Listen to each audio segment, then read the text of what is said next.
Muy buenas tardes a todos, queridos amigos. Saludamos a nuestros 86.600 suscriptores y vamos a hablar hoy de un tema muy peculiar que nos llega a todos al alma. En la historia de la humanidad hay distintas gestas que nos han conmovido. Desde aquellos 300 espartanos que junto a Leónidas en las Termópilas defendieron a Occidente de la codicia de Jerjes, batalla que podemos decir que es el modelo de la resistencia y que ha sido un modelo y un ejemplo para Occidente, a todas aquellas otras gestas que son hijas de las Termópilas. Los 300 españoles en Buda, Blas de Lezo y Olavarrieta en Cartagena de Indias, Rafaela Herrera en Nicaragua, Santiago de Liniers en Buenos Aires. Pero hay una gesta un poquito más cercana en el tiempo. Cuando hace algunos años descubrí a los últimos de Valer, yo pregunté, ¿quiénes son los últimos de Valer y dónde queda? Y me encuentro con un grupo de valientes españoles que en un villorrio muy pequeño, Valer, en Filipinas, decidieron plantar cara y dijeron, España no se rinde. Cuando descubro esa gesta, descubro una vieja película, que acá vamos a poner una imagen de la película más vieja, la que está a la izquierda con Armando Calvo, en blanco y negro, que a mí me resultó una película maravillosa. A partir de ahí me puse a investigar quiénes eran estos valientes de Valer y me encontré con unos hombres que podemos decir que eran superhombres y me hicieron acordar a Elcano con esa capacidad de dar la vuelta al mundo desde Filipinas después de la muerte de Magallanes y lanzarse por una ruta que en teoría lo debería llevar de vuelta a España. O el mismo Colón que dijo vamos a ir a Oriente yendo para Occidente, cambiando el paradigma. Y eso te muestra esa capacidad creativa y de férrea voluntad que tienen los españoles. Y me vino a la memoria aquella frase del general Juan Domingo Perón cuando le preguntaron, ¿usted siempre fue hispanista? Sí, lo soy desde el momento que descubrí que los españoles están hechos de un metal llamado eternidad. Bueno, hasta ahí una de las tantas gestas de España que nos enseñan que no hay lugar en el mundo sin una tumba española. La cuestión que un día Luis Balcarce, periodista argentino que conduce un programa que se llama El Quilombo en Madrid, me manda un mensaje y el nombre de Federico Miguel Santaella Pascual. Digo, tenés que conocer a este hombre. Entonces, lo conozco, lo tengo aquí invitado y me llegó su libro, que es el que mostramos en pantalla. Y por lo cual le decimos a Federico Miguel Santaella Pascual, muy buenas tardes y bienvenido a nuestro canal.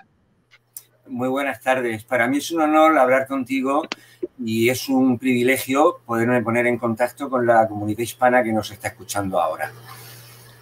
Federico, lo que me llamó, bueno, tu libro es muy lindo, realmente muy lindo, es muy entretenido, tiene un trabajo de investigación periodística histórica y de historia militar, que significa un fuerte conocimiento del mundo de las armas. Pero el tema es que me llama la atención que cuando llego a la página 19, dice, capítulo 1, una propuesta para humillar a España. Es cierto, todos conocemos aquel documento de 1711 donde los españoles plantean un plan, presentan un plan para humillar a España. Jorge Belardo Ramos, un político argentino, decía, Inglaterra hostiga a España porque Inglaterra es protestante y España es católica. Y esto ya era viejo en tiempo de Felipe II. Pero en 1711 ya hay un plan presentado, ¿no es cierto? Había habido un cambio dinástico en España y se nota que los ingleses dijeron, esta es la nuestra. Hicieron un plan que les llevó 100 años hasta que lograron abrir una fisura en el Río de la Plata, luego en el Caribe y se quedaron con una Hispanoamérica, que era un continente unido, dividido en 20 países, ya sin una moneda como teníamos antes, que era el Real de 8, que era la moneda única de todos nosotros, ¿no es cierto? Vamos a poner una imagen del Real de 8. Entonces, todo este continente unido, que era un solo imperio, se cae por acciones británicas y obviamente por acciones de logias. Entonces, esta bandera común quedó reducida nada más que a algunos regimientos de Argentina, más los departamentos de Chuquisaca en Bolivia y en Valdivia en Chile. Pero en la página 19, este autor, a quien tengo el gusto de presentar, me menciona en el segundo párrafo, por lo cual me siento muy honrado y muy agradecido. Federico, Gracias por haberme mencionado, por haberme agregado tu libro. Para mí es un placer. Yo nunca tuve la suerte de visitar la madre patria. Espero ahora hay un plan para poder viajar tal vez en septiembre, octubre. Dios quiera, si se da que haya suficientes instituciones en las cuales poder disertar, dar conferencias. Bueno, si se logra eso, vamos a ir. ¿Cómo fue que en 1898, a diferencia de cuando se pierde el Imperio de América, cuando se pierde el Imperio de América no se produce una crisis emocional en España? Es como que, bueno, eran tierras del rey y se perdieron. Pero cuando cae en 1898 y se pierde Cuba, Puerto Rico y Filipinas, sí se produce un quiebre emocional en los españoles. ¿Qué pasó? ¿Quiénes actuaron? ¿Quiénes traicionaron a España? Bueno, eso es como el rico que va perdiendo propiedades, va perdiendo cosas y como tiene muchas no se da cuenta. Pero ya cuando llega un punto en que ya le quitan los zapatos, entonces ya empieza a preocuparse. Yo me imagino que es algo parecido a eso. Entonces, yo de forma introductoria os podría hablar de lo que mi libro, ya te digo, producto de muchos años de investigación y de muchas reflexiones sobre todo. Y en general se puede decir que desde las secesiones hispanoamericanas, en que los instigadores de las mismas fueron los propios políticos y militares españoles, hasta el día de hoy, España siempre ha estado gobernada por traidores. Eso no quiere decir que no haya traidores en los países, sí los hay, y en España los ha habido siempre, ya lo estuvo viviendo. Pero cuando un Estado es fuerte, cuando una nación es fuerte, la traición tiene menos fuerza. España ha sido asediada por los traidores cuando ha sido débil. Cuando es invadida por Napoleón y cuando hay una guerra de secesión en España, y siempre han estado los ingleses y los musulmanes que parece que huelen la sangre. Y siempre se han abalanzado en ese momento sobre España, ¿no? Bueno, la traición tenía y tiene como principal objetivo la desmembración de España y su amortización como Estado-nación. Y eso sí, a día de hoy. Cuando el Imperio Británico comprobó que por las armas no podía doblegar al Imperio Español, recurre a una sociedad secreta, al espionaje y a la piratería, ¿no?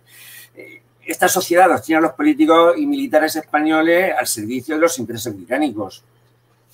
Claro, el relato en general, se centra en el desastre del 98. Lo que ocurre es que hago unos capítulos introductorios porque están en relación al desastre del 98. Y en la forma en que los traidores a España entregaron a la emergente potencia norteamericana los últimos territorios españoles de ultramar. Y para poder justificar esa vileza, el corrupto gobierno de la Restauración plantea una parodia de guerra, porque ya estaba colgada la entrega de antemano, claro, a una costa del derramamiento de sangre española en el Caribe y en el Pacífico, ¿no? Y ahora, para entender lo que ocurrió en el 98 realmente, escribí unos primeros capítulos introductorios, ¿no? Y ahí se narran los procesos secesionistas de Hispanoamérica, sus actores, la influencia de las sociedades secretas, que fueron las mismas que actuaron contra la integridad de España a finales del siglo XIX. En los pocos 2 o 3 meses que hace que se publicó el libro, he tenido comentarios de muchas personas, ¿no? Y casi todas coinciden en 2 cosas. Primero, que esta no es la historia que les contaron. Y segundo, que los acontecimientos y la situación que se vivió en el año 98, cuando se pierden las últimas posesiones hispanas, la ven muy similar a la que está ocurriendo ahora en España. Eso es algo que me llama la atención porque casi todos coinciden en lo mismo. Y hablamos de lo que me digas. Tú me haces preguntas, yo me dejas solo. No, me quedé pensando, vos tenés en tu libro muchísimos detalles militares. ¿Cuál es tu formación? Soy capitán de la Marina Española. Capitán de Sanidad. Soy capitán de Sanidad.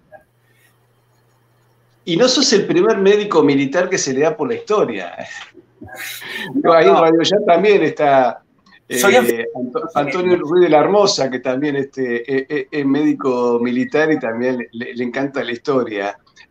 Acá a los médicos se les da por la política también, en Argentina. Pero allá parece que se le da por la historia, ¿no es cierto? Y eso es muy curioso. Sí. me quedé pensando, se podría haber resistido. Espera, pero vamos a aclarar algo. O sea que cuando se produce la independencia, perdón, la secesión de las Españas americanas, porque nos fuimos independizando y perdiendo unos a otros, incluso las primeras declaraciones de independencia ni siquiera determinaban territorios, con lo cual eran como acciones de volitiva, de voluntad, nada más, pero generan después problemas internos, conflictos en América, demás. Curiosamente, toda América se perjudicó porque perdimos el comercio con Asia.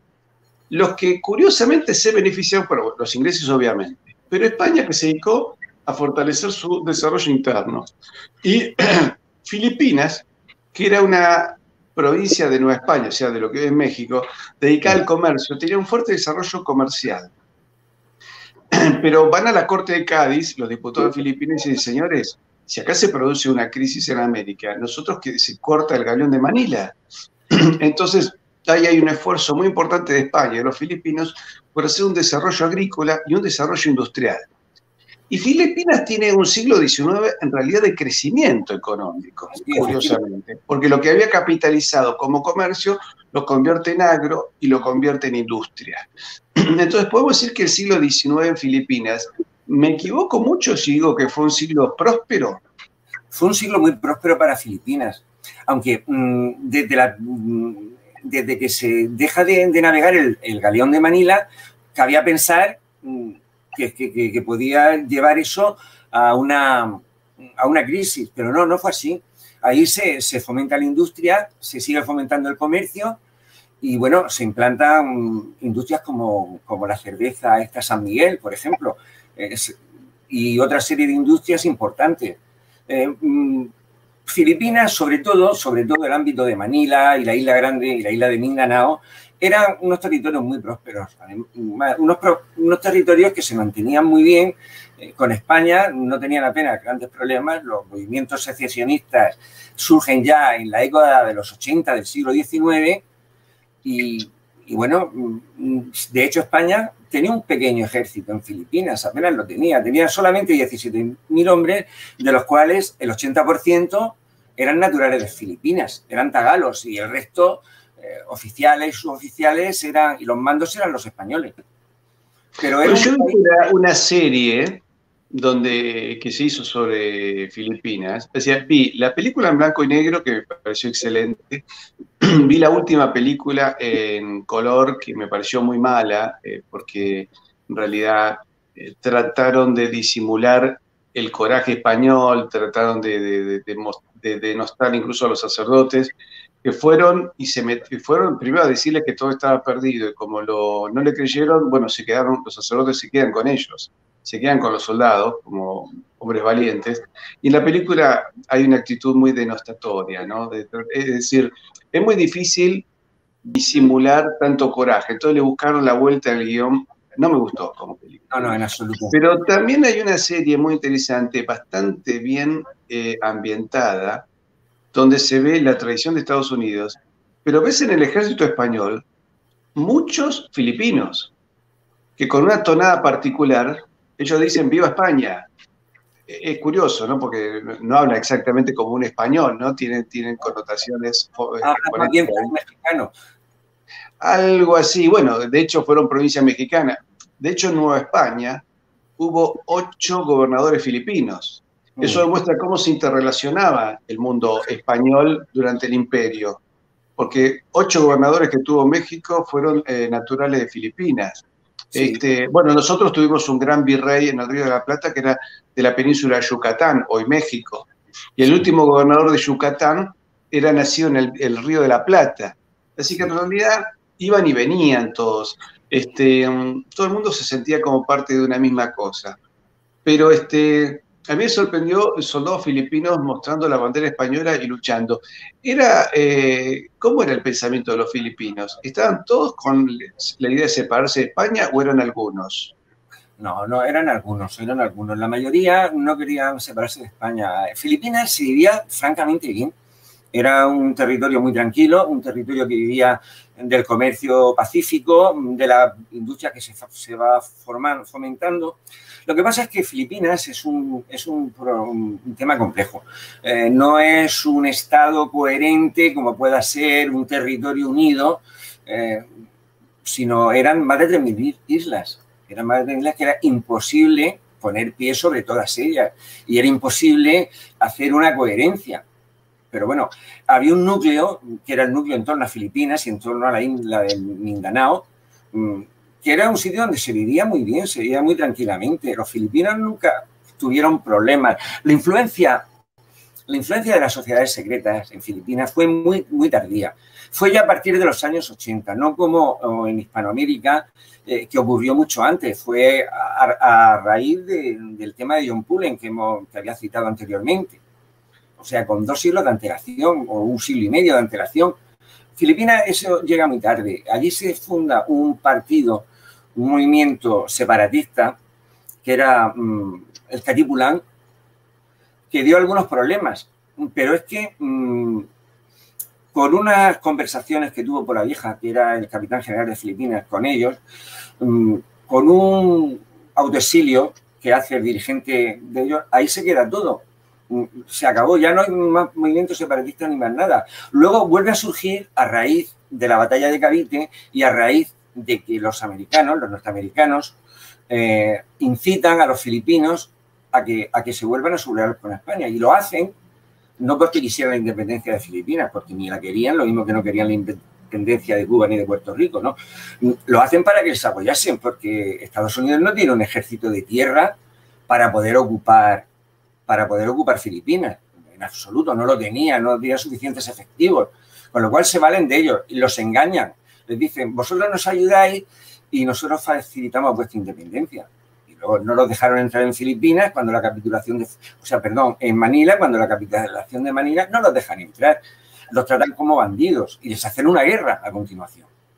Ahí está, había una logia secreta en Filipinas, que era Katipunan, ¿era, no? ¿El nombre? Katipunan, sí.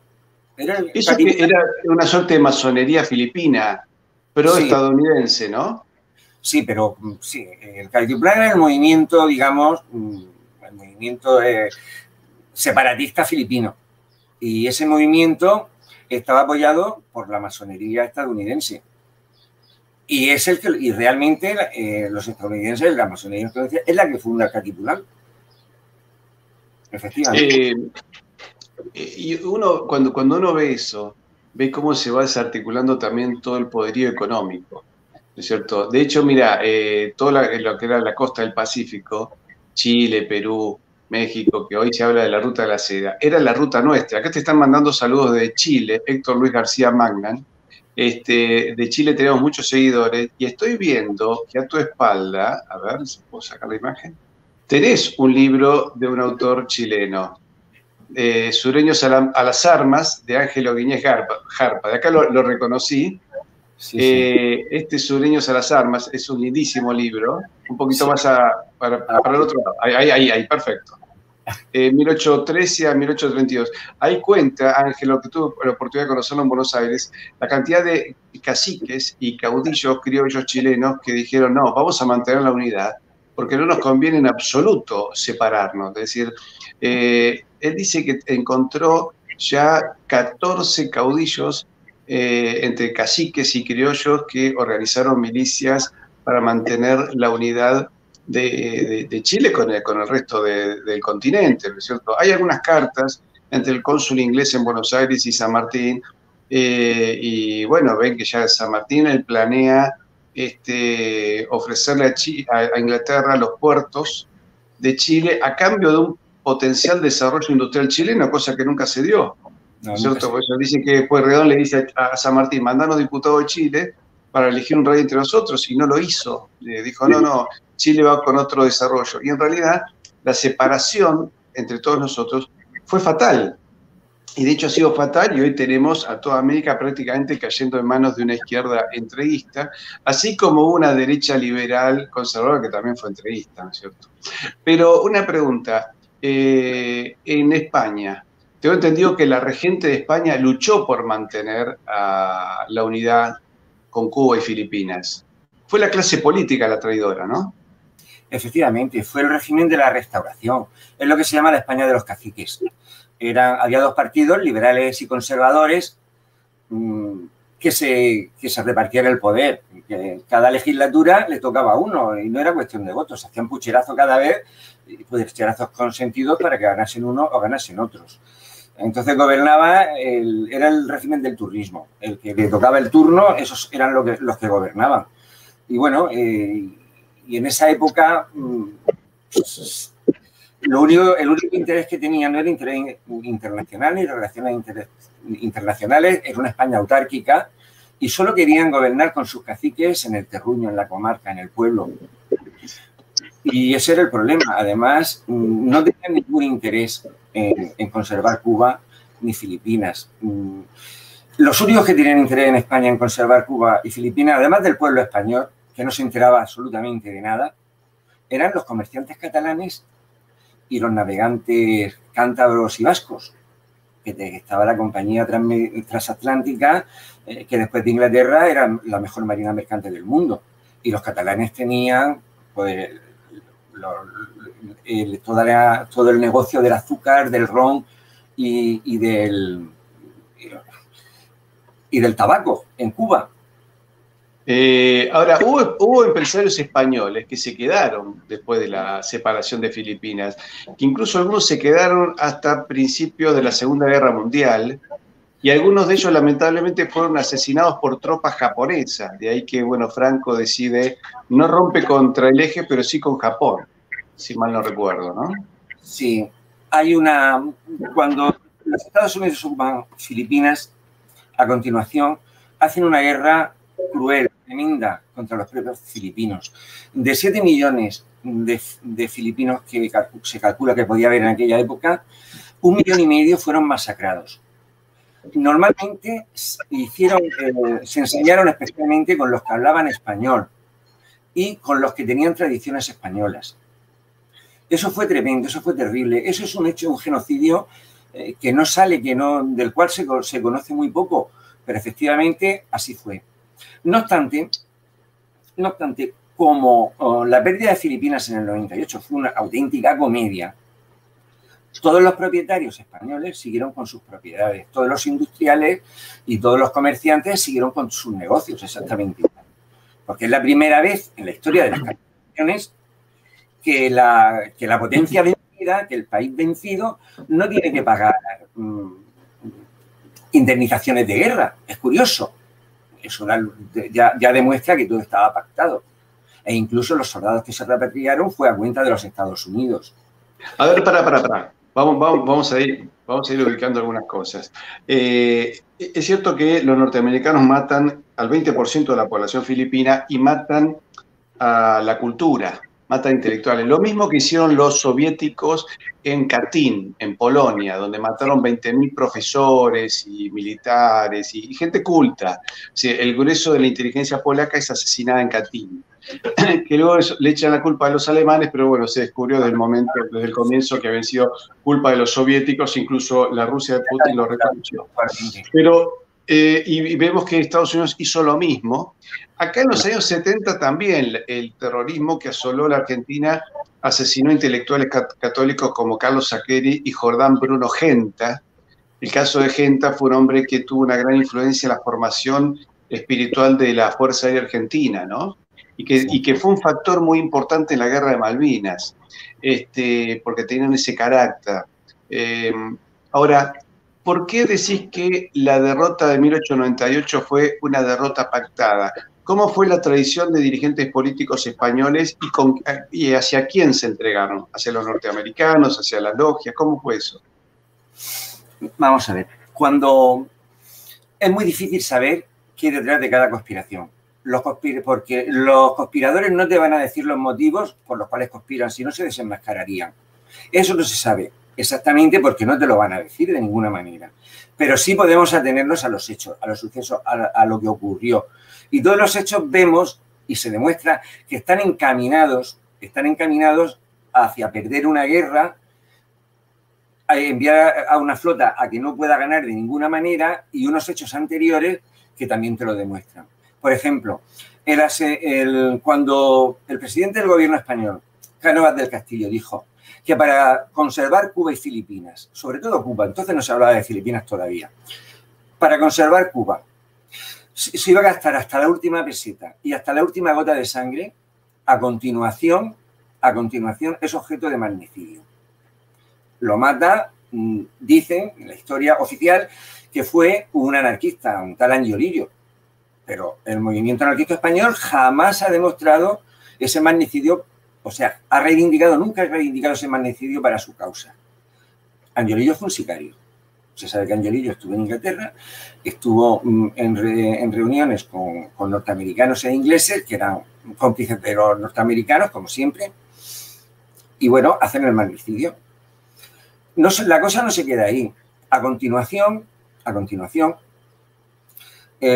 España tenía un arma de primera magnitud, que era el submarino de Isasperal. Eso era un arma incontestable, un arma con la que se podía haber ganado a cualquier país.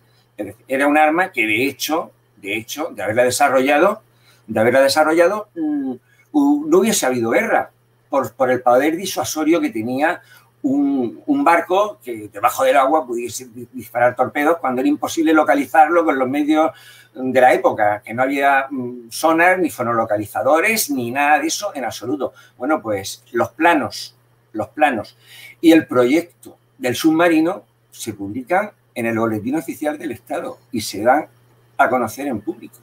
Eso es como si los norteamericanos... ¿No me oyes?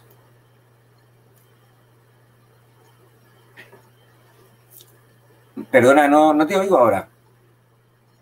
Digo, se da a conocer un secreto de guerra que debería haber sido guardado.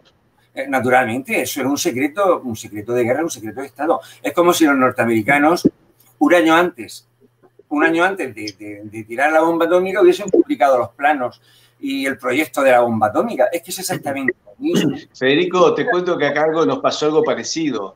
Hace un año, una funcionaria de la CIDE, o sea, del Servicio de Inteligencia Argentino, lo que sería la KGB o la CIA Argentina, publicó en la red la lista completa de sus agentes y de las operaciones en tránsito en distintas partes del mundo y los agentes extranjeros que colaboraban con nosotros. ¿Vos podés creer que alguien haga semejante salvajada? Eso es un delito de alta traición.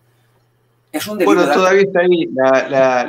La política que decidió eso no le ha caído ninguna pena ni nada. Y, es decir, hay una falta de conciencia y como que estamos vegetando, ¿no es cierto? Nuestro presidente dice que nos ha liberado el heteropatriarcado porque hablamos con la letra E inclusiva, pero la flota china depreda el mar argentino y además ha entregado prácticamente la soberanía sobre el río Paraná, pero ahora se lucha contra ¿cómo se llama? La homofobia y el patriarcado, ese tipo de cosas. O sea, te das cuenta que tenés una clase política absolutamente distraída con estupideces y los temas concretos y conducentes que hacen a la soberanía del país están abandonados. La corrupción del lenguaje forma parte de la corrupción política, eso es evidente. Y bueno, y por lo que te iba diciendo ahora, es que hay muchas más cosas que demuestran esa traición. Por ejemplo, a continuación, pues todos los militares de gran prestigio son cesados de sus cargos. Algunos desaparecen, como Weyler, algunos desaparecen de forma muy misteriosa, que no se ha aclarado todavía por qué. ¿Cómo es eso? A ver, explícanos. ¿Cómo es que desaparecen? ¿Que eran buenos militares que los sacan del cargo? Los sacan del cargo, los destituyen. Los mejores militares españoles, los mejores, los más aguerridos, los mejor formados, los destituyen de sus cargos antes de que empiece la guerra. Antes de que empiece la guerra, los destituyen a la mayoría. Los cambian, luego los que no destituyen, los cambian de regimiento, los cambian de sitio, que tenían su conocimiento sobre el territorio que tenían que defender o atacar, pues los van cambiando de sitio a todos. Es todo un plan que se va fraguando poco a poco, pero bueno, pero que se va fraguando todo. Y son muchos detalles, son muchas cosas. 24 horas o 48 horas antes de que se rompan las hostilidades con los Estados Unidos, el presidente del gobierno español, el señor Sagasta, eso está recogido en documentos, O sea, no tiene vuelta de hoja. No. Dice textualmente a los miembros de su gabinete: la opinión pública española no se debería de alterar si perdiésemos algún barco. Ojalá no tuviésemos ningún barco. Esa sería mi mayor satisfacción. Eso lo dice el presidente del gobierno español. ¿Pero y por qué decía eso? Porque de antemano había pactado con McKinley, masón grado 33, igual que él, masón grado 33, la entrega de Cuba a Estados Unidos. ¿Por qué hay guerra? Pues hay guerra porque una venta directa, una transacción directa, bueno, vendo Cuba por 100 millones de dólares, por lo que sea, y tal, hubiese supuesto una sublevación, un levantamiento del pueblo español. Entonces había que hacer una parodia de guerra para justificar eso. Pero lo dijo el presidente del gobierno. Luego viene pregunta. Me acuerdo que la reina regente, que era un Habsburgo, incluso hasta dice que tenía una pronunciación un poco germánica, sí. Demostró ser mucho más patriota que los políticos españoles, ¿no? Esa tradición austríaca de que los austríacos, la nobleza austríaca siempre ha amado España, ¿no? Es más, uno recuerda que el protocolo de la corte vienesa era el protocolo español.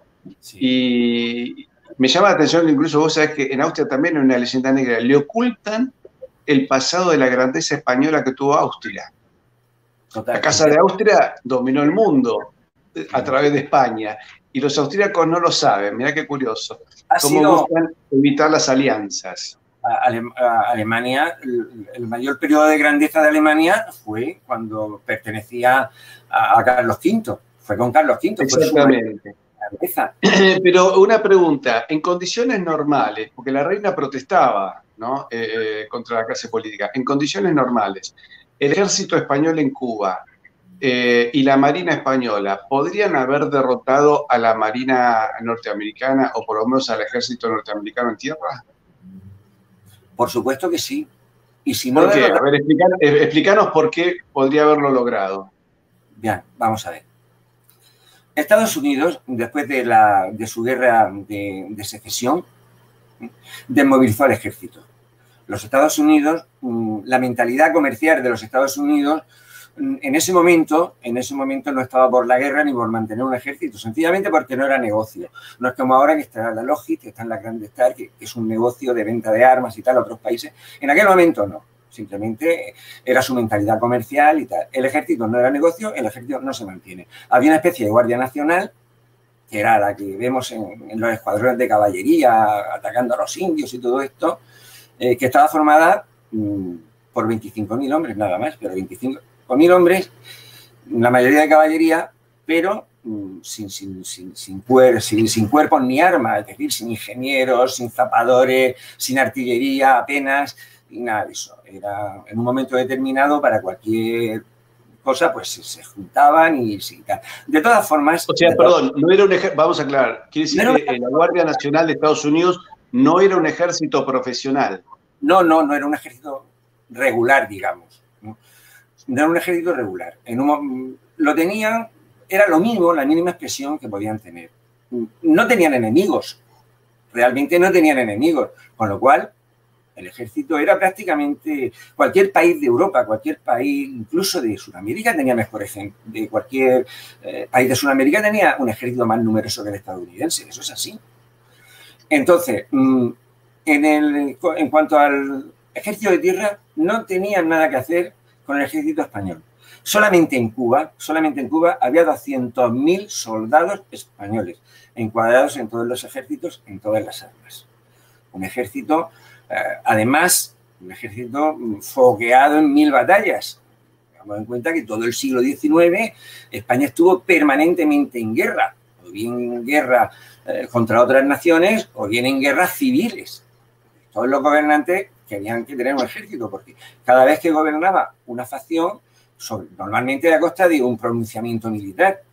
El ejército había luchado en África, había luchado en la Cochinchina, en el actual Vietnam, había luchado en la guerra del Pacífico a mitad del siglo XVIII contra Perú, una coalición de países suramericanos. Había luchado contra los piratas en Filipinas, había luchado en Marruecos. Y ahora, ¿qué pasa? Perdón. Importante. El ejército norteamericano, ¿cuántos hombres tenía? 25.000 según, esto no lo digo yo, según las listas de la época. ¿Y cómo esos 25.000 pudieron derrotar a 200.000? Porque no hubo enfrentamiento en realidad. No hubo enfrentamiento. Cuando se pierde la escuadra, que va a Cuba, se capitula. Se capitula y los norteamericanos tenían el 5% de los territorios ocupados nada más. Parte de Manila, con Cavite, y parte de la provincia de Oriente en el entorno de Santiago de Cuba, que no llegaron a ocuparla tampoco. Y entonces el gobierno español capitula. No hubieran podido. Hay un principio militar que dice que un territorio no puede ser conquistado hasta que no lo ocupa la infantería. Eso no lo hizo ni lo podía hacer Estados Unidos. Luego, en cuanto al ejército de tierra, Estados Unidos no tenía absolutamente nada que hacer. Ahora nos vamos a la Marina. La Marina norteamericana, desde la Guerra de Secesión también, quedó prácticamente anulada. Prácticamente no tenían barcos. Tenían unos viejos monitores, que eran unos barcos que tenían una torre central giratoria, un solo tal. Luego, a partir de los años 80, cuando la Marina empieza a coger auge y se empiezan a hacer muchas construcciones. ¿Cómo justifican? Porque la sociedad estadounidense no era belicista, era comercial fundamentalmente. ¿Cómo justifican? Pues lo justifican porque había muchos miles de millas de costa y la Marina la necesitaban para proteger el comercio, con lo cual ahí sí, en el Congreso se aprueba que se haga una marina bastante poderosa. La Marina estadounidense era poderosa, pero tenía muchas carencias y muchas deficiencias. Pero en un periodo de 10, 15 años es cuando se forma toda la Marina de los Estados Unidos. ¿Que la Marina de Estados Unidos fuese más poderosa de la española? No, no era más poderosa, era diferente, tenía más tonelaje. Tenía más tonelaje las principales unidades, las demás no. Pero vamos a darnos cuenta de una cosa. Dicen que los Estados Unidos, bueno, es así, tenía 5 acorazados. Bueno, pues España tenía un acorazado, pero los cruceros acorazados españoles desplazaban 1.500 o 2.000 toneladas más que los cruceros americanos tipo Texas, por ejemplo. Era una cuestión de nomenclatura, simplemente. Es como ocurre ahora. Ahora tenemos las fragatas F-100 en España, que son destructores. En todo el mundo a esos barcos, a ese tipo de barcos se les llama destructores. Aquí se les llama fragatas porque parece ser que la palabra destructor no es políticamente correcta. Parece ser. Entonces, estos acorazados americanos eran barcos lentos, poco marineros, con una artillería de grueso calibre. Ah, fantástico, con esta artillería, vamos, no. Esa artillería podían hacer un disparo cada 10 minutos. Con lo cual, hacía un blanco en movimiento y tu propia plataforma que está en movimiento, desde luego centrar el tiro es muy difícil y corregirlo tampoco, porque si tienes que esperar 10 minutos para corregir el tiro, a ver dónde está el otro barco. De hecho, en los enfrentamientos que hubo, en el tiro blanco que hicieron ellos, porque no hubo combate en realidad en Santiago de Cuba, no hubo ni un solo impacto de los barcos americanos que diese en el casco de los barcos españoles. Ninguno. Fueron las piezas de calibre pequeño y de mediano calibre las que hacen impacto cuando los barcos ya están varados en la arena, en las playas, y hacen impacto y provocan incendios en las superestructuras. No hubo ningún agujero en el casco, en ningún casco de ningún barco español. La Marina se entregó. No salió al combate. Los barcos españoles tenían mejores cualidades, eran más marineros, eran barcos oceánicos, podían hacer muchas millas. Los barcos americanos no tenían autonomía. ¿Y Cervera qué hizo entonces? Tenían un sistema de artillería que era el sistema González Fontoria, que era el mejor del mundo, un inventor español, que es una historia. Aparte de los cruceros acorazados, estaban los destructores, que era un invento asombroso para la época. Los destructores daban casi 30 nudos de velocidad. Muy rápido. Era un buque rápido. Andaban más que los torpedos, que los propios torpedos de la época. No se utilizan tampoco. Hay una flota de reserva al mando del almirante Cámara que se queda en España. Ahí estaban los mejores barcos españoles. Estaba el acorazado Pelayo, el crucero acorazado de Carlos V, 4 cruceros protegidos, 2 fragatas blindadas, 4 destructores y 4 mercantes armados de 10.000 toneladas cada uno que se quedan en España. Ni acuden al Caribe ni acuden al Pacífico. ¿Por qué?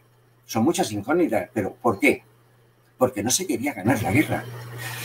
Y ya cuando, además, la Junta de Jefes y Almirantes en España hace un plan de cara a la guerra, hace un plan muy bien hecho y muy bien fundado, porque claro, todos no estaban en la conspiración. La cuestión era no cumplir ese plan y hacer todo lo que había que hacer para perder las escuadras. Entonces, a eso se prestan 2 personajes, 2 almirantes, uno es Cervera, y lo digo y lo siento, lo digo. Cervera y otro Montojo en Filipinas, se prestan perfectamente.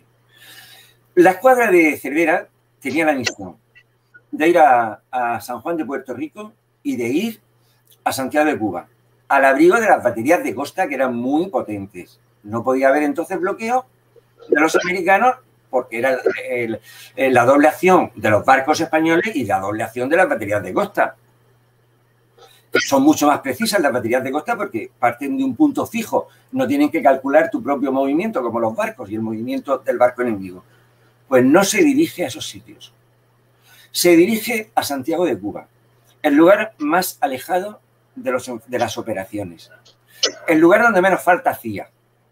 Mientras tanto, los americanos bombardearon San Juan de Puerto Rico y se tuvieron que defender por sus propios medios, cuando tienen que ir ahí a proteger San Juan de Puerto Rico. Entonces, introduce a la escuadra, la introduce en un sitio donde era imposible que se pudiera defender. Y no solamente era imposible que se pudiera defender, sino que era seguro que ahí se podía perder. Una rada estrecha donde los barcos tienen que entrar de uno en uno, naturalmente también tenían que salir de uno en uno, donde las defensas de costa eran débiles. Entonces, precisamente donde no tenía que ir es donde se introduce la escuadra. Claro, en ese momento la escuadra norteamericana hace el bloqueo, si es que no tenía nada que perder, es que se lo puso facilísimo. Ya sabían que conforme fueran saliendo los barcos de uno en uno los iban a hundir. Entonces, una pregunta. Vámonos entonces ahora, ahí se ve claro que hay por lo menos una desidia por parte de los militares y de la clase política española.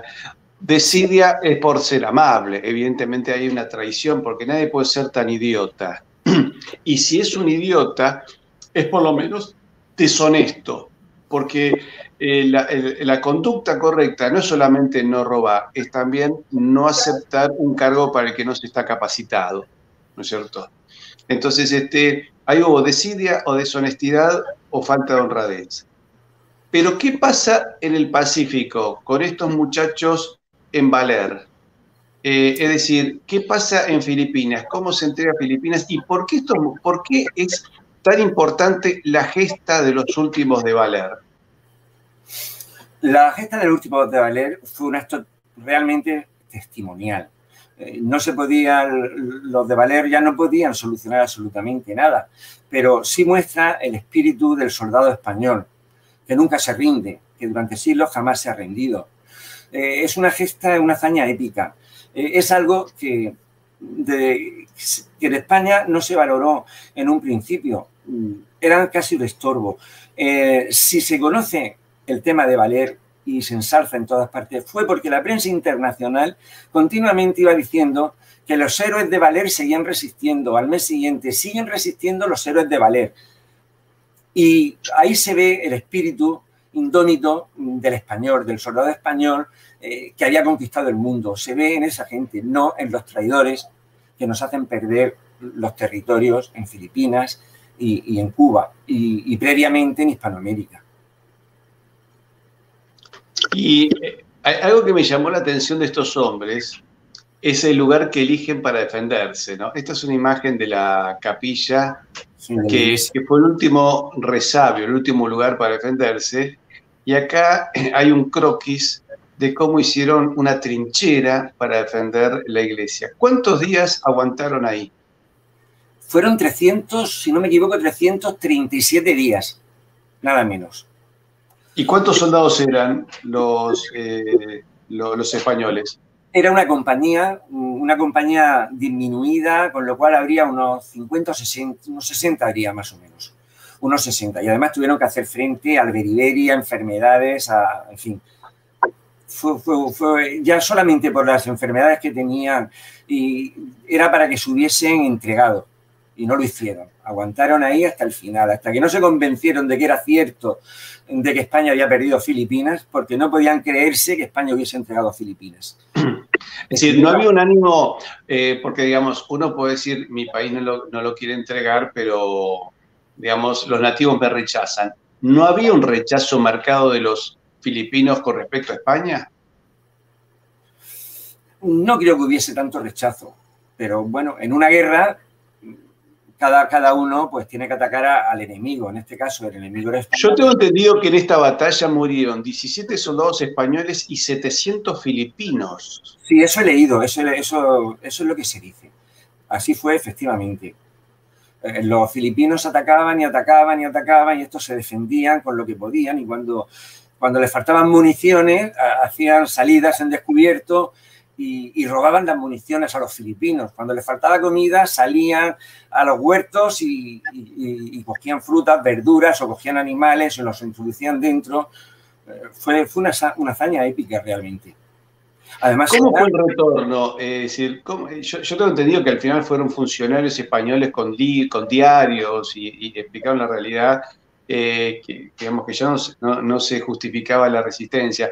De hecho, me hacen acordar a aquellos últimos soldados japoneses que fueron encontrados en la década del 70 en distintas islas de Asia, porque ellos no podían creer que el emperador se hubiese rendido. Es más, se dice que en Filipinas se llegaron a ver los últimos soldados japoneses a principios de la década del 80. Sí, estaba Reagan en el poder y todavía se encontraban por ahí perdidos algunos viejos japoneses que estaban deambulando. No sería de extrañar que todavía en alguna selva en algún momento se encuentre el cuerpo de algún viejo soldado japonés. Cuando estos japoneses, los últimos que encontraron, volvieron a Japón, fueron recibidos con honores. ¿Cómo fueron recibidos los últimos soldados de Valer, que creo que eran algo más de 30 los que pudieron volver a España? Fueron recibidos con indiferencia, con una indiferencia total. No hubo condecoraciones, no hubo nada. Luego los reconocieron, pero porque estaban reconocidos internacionalmente. Y entonces el gobierno español reacciona y entonces les dan pensión, les dan una serie de cosas que no los hubieran dado de no ser porque su gesta fue internacional y se conocía en todos los países. Incluso en las academias militares se hablaba de esta gesta como lo que tiene que ser un soldado que defiende a su patria. Siempre los políticos, Federico, decime si vos no has notado, siempre los políticos cuando quieren ocultar su suciedad tapan a los héroes. Efectivamente. ¿Cierto? Es así. Yo me acuerdo que aquellos irlandeses que peleaban en África, hay una película muy buena y también fueron tapados porque su heroísmo había sido más que notorio. O sea que en Argentina, cuando se celebraron los 100 años de la Fuerza Aérea Argentina, los pilotos veteranos de guerra llamaron y preguntaron, bueno, ¿en qué lugar iban a participar ellos? O sea, los pilotos que habían combatido, los únicos pilotos argentinos que combatieron una guerra. Y le dijeron que si quieren fueran a alguna base, pero que no había nada especial para ellos. Nada especial para ellos. Incluso a los más destacados como que le fueron cortando el escalafón de ascenso. Es decir, hay pilotos que deberían haber llegado a brigadier general, a comandante de la fuerza, y no llegaron, les cortaron la carrera mucho antes, de una forma un poco inexplicable, y se han elegido los peores elementos para ascender en las Fuerzas Armadas. ¿En España pasó lo mismo? Bueno, sí, ya te he comentado antes que previo a la guerra los principales militares, los más fieles, los más aguerridos, los mejor formados, fueron destituidos todos de sus cargos. Previamente, porque ya sabían a lo que iban, ya sabía el gobierno lo que quería en aquel momento. Dicen también que Cuba se pierde por la guerra, que no había, los que dicen que no había una venta previa ni nada de eso, no se sostiene, porque en Filipinas nada más que habían tomado Manila y la entregan no por capitulación, sino por venta, por 20 millones de pesetas. Pero no solo eso, las Marianas, las Carolinas y las Palaos, la Micronesia española, se vende a Alemania, que no había tenido ningún conflicto con España, ni guerra, ni nada, y también se venden. Mientras tanto, el Parlamento está cerrado, las libertades constitucionales anuladas, se declara el estado de excepción en España y se proclama la ley marcial y la censura de prensa para que el pueblo español no se enterase. Y luego engañan sobre la historia para conservar su régimen y también engañan a las generaciones futuras porque querían perpetuarse en el poder. Acá nos recuerda un amigo, Manuel López, dice, los filipinos que atacaron a los soldados españoles eran islámicos. Algunos de ellos posiblemente eran islámicos. No me extrañaría, ¿no?, que los que tuviesen alguna mayor motivación contra España hayan sido islámicos. Es decir, Filipinas tiene un 10% de población islámica. Y por ahí deben haber abrevado los norteamericanos voluntarios, ¿no?, para llevar adelante este hecho. Porque vemos que el general Aguinaldo, el libertador de Filipinas, que hizo una bandera como la de Puerto Rico y Cuba, ¿no?, con simbología masónica, Sí. Luego se arrepiente. Se arrepiente, sí. ¿No? Se arrepiente. No creo que hubiese muchos soldados islámicos entre los tagalos, porque de 7 millones de habitantes que había, 6,5 millones eran católicos. Y el otro medio millón se repartían entre el hinduismo, sintoísmo, musulmanes y las religiones animistas. Y estaban sobre todo en el sur de las Filipinas, entre las 3,000 islas que había. No era un contingente importante de musulmanes. Puede que hubiese musulmanes, puede que sí. Pero vamos, no tengo ese dato muy clarificado, la verdad. Lo que yo te quiero contar es algo que te va a gustar como español. Cuando España entra en guerra por Cuba y Filipinas, en Montevideo y en Buenos Aires se hacen colectas porque los pueblos de Montevideo y Buenos Aires decían, no podemos dejar sola a la madre patria. Y queríamos comprar una fragata. Y se junta dinero, y parece que el dinero que se juntó, donaciones de todo tipo, alcanzaba para comprar una fragata. Dinero sí, que no sé dónde habrá terminado. Eso muestra, por un lado me hace gracia porque es muy inocente, porque una fragata no la hace de un día para el otro, ¿no es cierto? La planificás y lleva mucho tiempo, no, pero, o tal vez se compre un tercero, a un astillero que tenga alguna lista, pero lo que es interesante es ese espíritu que todavía había acá en nuestra tierra, ¿no? O sea, los pueblos argentinos y uruguayos dijimos, tenemos que estar con España y le tenemos que comprar una fragata, tenemos que ayudarla, sí, sí. Algo hay que mandarle. En México también se hizo. También se hizo. La leyenda negra antiespañola es posterior, es muy del siglo XX en América. No conocía yo. Yo pensaba que la leyenda negra ya la empezaron a poner los ingleses a partir de las secesiones de Hispanoamérica. No. Ahí lo que hubo era una burguesía contrabandista que estaba relacionada con Inglaterra, ¿no es cierto? Y ellos fueron los que buscaron el artilugio legal cuando Fernando VII estaba en Bayona, cuando cayó la junta, que estaba en la isla de León, la última junta, ¿no? Entonces decían, no, cayó la junta. No había caído, es decir, estaban todavía, aunque estuviese en la isla de León, pero estaba activa. Y acá se buscó la manera, evidentemente había logias, había intereses librecambistas, y había muchos, vas a ver que muchos de los revolucionarios que había acá en Buenos Aires, algunos eran peninsulares, como Ascuénaga, Larrea y Mateu, estos dos últimos de Cataluña, Ascuénaga era vizcaíno, que respondían a logias, y otros como Castelli y Belgrano eran de origen italiano, o sea, eran rioplatenses de primera generación, no era gente nativa. Ya, ya. Es decir, no vas a notar que los miembros de la Junta eran recién llegados a esta tierra. Era como si hubiesen venido de algún lugar con ese mandato, pero no eran familias criollas que estuviesen desde el 1600 acá. Por lo general los criollos actuaron de defensa del rey. Acá nos dicen que tenemos que hacer un programa sobre Aguinaldo, que se presentó en el funeral en Manila por el alma de Alfonso XIII, es cierto, arrepentido y diciendo que había sido su rey, cuando la comunidad española que todavía... Porque quedaron españoles viviendo en Manila, eso es lo que me llamó la atención después de la separación. Sí, todos los comerciantes, todos los industriales, los que tenían negocios allí, que desaparecieron todos.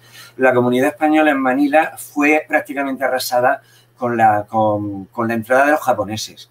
Los japoneses cuando entran en Manila y cuando ya tenían que retirarse, se dedicaron a machacar, a masacrar a todo el mundo, no solamente españoles. ¿Por qué los japoneses se ensañaron con los españoles cuando había una alianza entre Franco y los países del eje? A esas alturas, el ejército japonés ya había perdido el honor. Se habían convertido en bandidos, en auténticos bandidos, que iban a huir y conforme huían, iban arrasando con todo. No solamente fue la comunidad española, fue el resto de comunidades alemanas, todos los que había. Y lo que ocurre es que la más floreciente era la comunidad española, y la comunidad española la arrasaron completamente. Y ¿es cierto que la Marina norteamericana también en la Segunda Guerra Mundial bombardeó lugares históricos de Manila? Bueno, no es que bombardeara lugares históricos de Manila, es que arrasó la Manila intramuros. Es que cuando quisieron expulsar de Manila a los japoneses, MacArthur ordenó bombardear Manila hasta el punto, que eso es un hecho que no se conoce mucho en la historia, no se ha dicho mucho, hasta el punto que junto con Varsovia fue la ciudad más arrasada que hubo en la Segunda Guerra Mundial. Conventos, iglesias, fortificaciones, edificios barrocos, todo eso fue totalmente arrasado, y eso lo arrasaron los norteamericanos. Fue la primera parte del arrasamiento de la cultura. Primero habían arrasado la cultura española después de perder España-Filipinas, la guerra de Filipinas en el 98. Cambiaron la lengua oficial española, la sustituyeron por la lengua inglesa. Mandaron más de 3.000 profesores de inglés para que enseñasen en las escuelas. Ahí fue, digamos, la obra inmaterial, o sea, la obra, la que arrasaron, esa damnatio memoriae que se hizo, ¿no? Y luego fue la obra material, los edificios, las iglesias, además sistemáticamente. Hay fotografías donde se ve la Manila intramuros totalmente arrasada. Hay fotografías donde se ven los carros de combate Sherman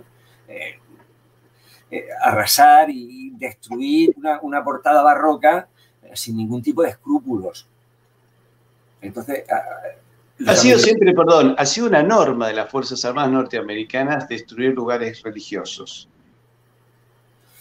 Bueno, lugares religiosos católicos, en general. Sí, por supuesto. Lugares religiosos católicos. Bueno, hay una teoría que, en fin, esto ya elucubrar un poco y tampoco tengo muchos argumentos para decirlo, pero Hiroshima y Nagasaki eran las dos ciudades japonesas con más influjo del catolicismo que había en Asia. Bueno, sí, incluso se dice que en Hiroshima la población católica estaba instalada en un barrio y se dice que la vertical de la bomba cayó sobre ese lugar. Si es cierto o no es cierto, no lo sé, pero sí uno de los tripulantes de los bombarderos de Hiroshima y Nagasaki entró en una orden religiosa trapense, en los trapenses, y vivió muchísimos años acá en la provincia de Buenos Aires, en una localidad que se llama Azul, donde hay un monasterio trapense. La orden, la Trapa de Azul nunca confirmó, pero tampoco nunca negó la presencia de un monje norteamericano que estuviese ahí. pero todo el mundo sabe que ahí vivió y posiblemente ya murió uno de los tripulantes de los bombardeos nucleares. Es decir, un hombre que se nota que debe haber tenido un cargo de conciencia, que debe haber sabido realmente cuál fue la intención de lo que ocurrió, cuál fue la verdadera historia, y bueno, se dedicó a la vida religiosa, ¿no es cierto? De hecho, notás que en las Fuerzas Armadas norteamericanas muchos veteranos terminan entrando en congregaciones católicas. Se nota que han visto ese desastre en distintos países. En Kosovo, por ejemplo, han destruido muchísimos monasterios y cementerios y lugares religiosos, ¿no es cierto? Sí, sí. Entonces se nota que esto también hubo en Asia. Una pregunta, Federico, de ese espíritu de traidores, de esos traidores, lo seguimos teniendo en España y en Argentina. ¿Vos ves en el alma del pueblo español una fuerza necesaria para algún momento liberarse de tanto traidor? Porque con traidores gobernando que ganan con trampas y con convencimientos y con propaganda en los medios y engañando a la gente, no se sale nunca, ¿no?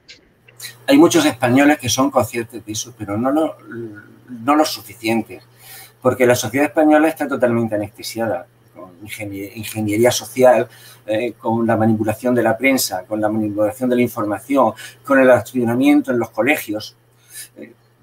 Es muy difícil, es muy difícil. La gente se va dando cuenta, pero muy poco a poco. Últimamente yo veo que sí hay una tendencia a darse cuenta de este problema, pero sobre todo no por parte de los partidos, sino por parte de la sociedad civil. Cuando se convoca una manifestación como se ha hecho ya una vez y se va a hacer otra en la Plaza de Colón, en la inmensa Plaza de Colón de Madrid, siempre ha sido un éxito. Pero siempre la han convocado la sociedad civil, no los partidos. En España ya no se creen, la gente no cree en los partidos. Las personas, los españoles, la mayoría ya no creen en los partidos. Porque incluso ha habido partidos que se han portado bien, que han tenido un planteamiento a favor de España, como fue Ciudadanos en Cataluña, y ahora es un partido que ha desaparecido, que ha dado a andar de un sitio a otro. Cuando ya han tocado poder, ya se les parece que han perdido toda la dignidad. Entonces, mediante la política es difícil. Es difícil, hay mucha desconfianza. ¿Cómo puede hacer la gente para conseguir tu libro? Que a mí, yo llevo ya una parte del libro leído y les puedo asegurar que es fascinante. Es un libro muy entretenido, muy bien escrito, tenés una pluma magnífica, hasta el prólogo está muy bien hecho, y has hecho una descripción de la política, de la historia, de los talentos militares que había, ¿no? En capítulo 6 dice el talento militar derrochado, ¿cierto? Describís muy bien los movimientos independentistas, los combates en la tierra, el balance de fuerzas. Es un libro, me parece, muy interesante, sobre todo para el militar que quiera analizar y estudiar sobre historia militar, ¿no es cierto? Y también a mí me gusta mucho el capítulo 4, dice, el Imperio Español se derrumba como un castillo de naipes, de la comedia de Trujillo a la traición de Ayacucho, y describís muy bien lo que pasó en Ayacucho, lo que hizo el cacique Agualongo, la resistencia en Chiloé, lo que ocurrió en el Callao, es decir, todos temas que yo los he ido investigando, donde hasta me encontré que en enero de 1824 los granaderos de San Martín se pasan al bando realista. Y en diciembre, en Ayacucho, en diciembre del 1824, el ejército real peruano, que era básicamente criollo, había soldados del actual Chile, del actual Bolivia y de las actuales Perú y Ecuador, peninsulares había creo que 300, nada más de los 24.000, y pierde inexplicablemente. Tenía hasta la mejor posición y pierde. Así que este es un libro extraordinario para entender lo que nos pasó, y cuando uno entiende lo que nos pasó, puede encontrar una beta de camino para salir del problema. ¿Cómo se puede conseguir tu libro? Bueno, está en las plataformas normales como Amazon. En Amazon se consigue en 24 o 48 horas. Otras plataformas como la Casa del Libro. La red de la propia editorial EDP tiene un enlace donde también lo pueden facilitar ellos, que incluso regalan otro libro, por lo visto, por lo que me han dicho. EDP, editorial EDP, es la que ha editado el libro. En España en las librerías, en muchas, en todas las de sentido histórico y de temática histórica y bueno, en el Corte Inglés normalmente existe también, en la librería del Corte Inglés. Pero bueno, quien no lo tenga a la vista en una librería, por Amazon, sencillamente se puede hacer con él. Bueno, yo les recomiendo a todos mis seguidores Ahora, que traten de conseguirlo. ahora porque parece ser que está agotado, pero me han dicho que están saliendo más, que van a salir más enseguida. ¿Se sabe cuántos libros, cuántos ejemplares ya se vendieron? Pues la verdad es que todavía no lo sé, porque me da un cierto pudor preguntárselo al editor, ¿no? Pero parece ser que la primera edición se ha agotado ya. ¿Cuántos ejemplares hicieron en la primera edición? No sé exactamente, pero creo que sobre los 2000 Pero bueno, llevamos 2 meses, nada más. Así que bueno, este es un libro que acá recomiendo que lo lean. Todos los meses, simplemente, lleva 3 meses seguidos desde que salió el libro, una foto donde pone el libro de historia más vendido. Llevamos 3 meses seguidos siendo el más vendido. Bueno, yo por supuesto que el mío tiene la parte de lujo, ¿no? A ver si lo puedo... vamos a sacar la imagen esta. A ver si está ahí. Bueno, porque me lo ha dedicado, o sea, me llegó directamente de Federico, con quien compartimos, me dedica a mí con afecto, la pasión por la historia de la hispanidad. Yo te agradezco muchísimo tu dedicatoria, que me hayas incluido en el libro y que hayas descrito con tanto detalle, con tanta claridad.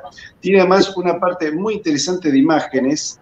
La parte de imágenes que tiene este libro es, acá hay imágenes que son difíciles de conseguir, así que has hecho un trabajo de investigación pictórica. Acá tenemos un montón de imágenes que les puedo asegurar que me llaman la atención porque hay cosas que yo jamás ni siquiera conocía. Es decir, las imágenes suelen mostrar las capacidades y hechos históricos que no se cuentan, ¿no? Incluso acá hay una mina muy interesante, la mina Bustamante, que me imagino que era también un artilugio militar español, ¿no es cierto? Sí, fue un invento español, fue un invento de Bustamante. Además, fueron minas que fueron objeto de sabotaje. Las que se mandaron a Cuba y a Filipinas, los mecanismos de explosión estaban mal montados para que no estallaran. Bueno, evidentemente el entramado de traidores que ha tenido España y que tenemos los pueblos de Hispanoamérica, los digo de España, es porque evidentemente el mal no descansa. Y lamentablemente, como los malos llegaron al poder hace mucho tiempo, sí, hasta que no venga un nuevo Cid campeador en España, hasta que no haya un criollo en estas tierras, que empiece a desmontar, porque todo eso es un trabajo de montaje en medio de comunicación, en políticos, en la justicia, en las Fuerzas Armadas, y cada uno de ellos cumplió un papel para desmontar el imperio más grande donde no se ponía el sol. O sea, para desmontar semejante imperio hay que trabajar durante siglos. Y durante siglos trabajaron para desmontarlo, y luego que lo desmontaron, trabajaron para desmenuzarlo, y todavía hoy incluso vemos cómo las logias apoyan el separatismo catalán, y acá también apoyan los movimientos indigenistas. Así que va a ser una obra titánica, pero son las obras que merecen hacerse, las obras titánicas. Así que yo creo que tu libro es un gran aporte para ver cómo nos caímos a un pozo, porque si uno entiende cómo se cayó un pozo, va a encontrar una salida. Federico, te agradezco muchísimo que hayas escrito este libro. No solo que me lo hayas regalado, sino que lo hayas escrito, porque creo que es un aporte muy interesante, no solo para los españoles, para los pueblos de Hispanoamérica también, porque así vamos a entender que lo que nos está pasando ahora tiene una raíz concreta. Federico, te mando un muy fuerte abrazo. Lo mismo te digo, y saludos a toda la comunidad hispánica que nos está escuchando también. Bueno, muchísimas gracias. Y a todos ustedes ya sabemos, además de este canal Historia con Patricio Orón, tenemos un portal comunidadhispanista.com, donde ahí incluso podemos publicar lo que nos envían nuestros amigos cada vez que tengan una obra literaria, un video que es interesante. Bueno, ese es un portal que es para todos, para compartirlo con todos. Es decir, ya tenemos material, estamos promoviendo el libro de Marcelo Guglio sobre la madre patria, y bueno, queremos también promover tu libro, y a todos los amigos que han escrito en defensa de nuestra civilización, ese portal está disponible para poder divulgar todo su trabajo. Y a todos ustedes, queridos amigos, ya saben, además estamos trabajando para hacer el tercer foro de empresarios por la hispanidad, porque dijimos, bueno, vamos a ayudarnos entre nosotros. Somos 700 millones de hispanohablantes y bueno, entre todos tenemos que ayudarnos a hacer negocios entre nosotros. Así que todos aquellos que sean empresarios, comerciantes, emprendedores, tienen disponible el tercer foro de empresarios por la hispanidad. Y te cuento algo, como curiosidad, hasta hicimos unas tazas para aquellos amigos que quieran, con una frase que pusimos: no éramos de España, nosotros éramos España. Esa es la realidad, no éramos de España, nosotros éramos España. Aquellos que quieran esta taza como participar del foro de empresarios, lo pueden hacer entrando en comunidadhispanista.com. Estimado Federico, muy fuerte abrazo y hasta un próximo encuentro. Muchas gracias.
Tercer foro de empresarios por la hispanidad, 18 y 19 de junio. Si te gustó nuestro programa, compartilo con tus amigos.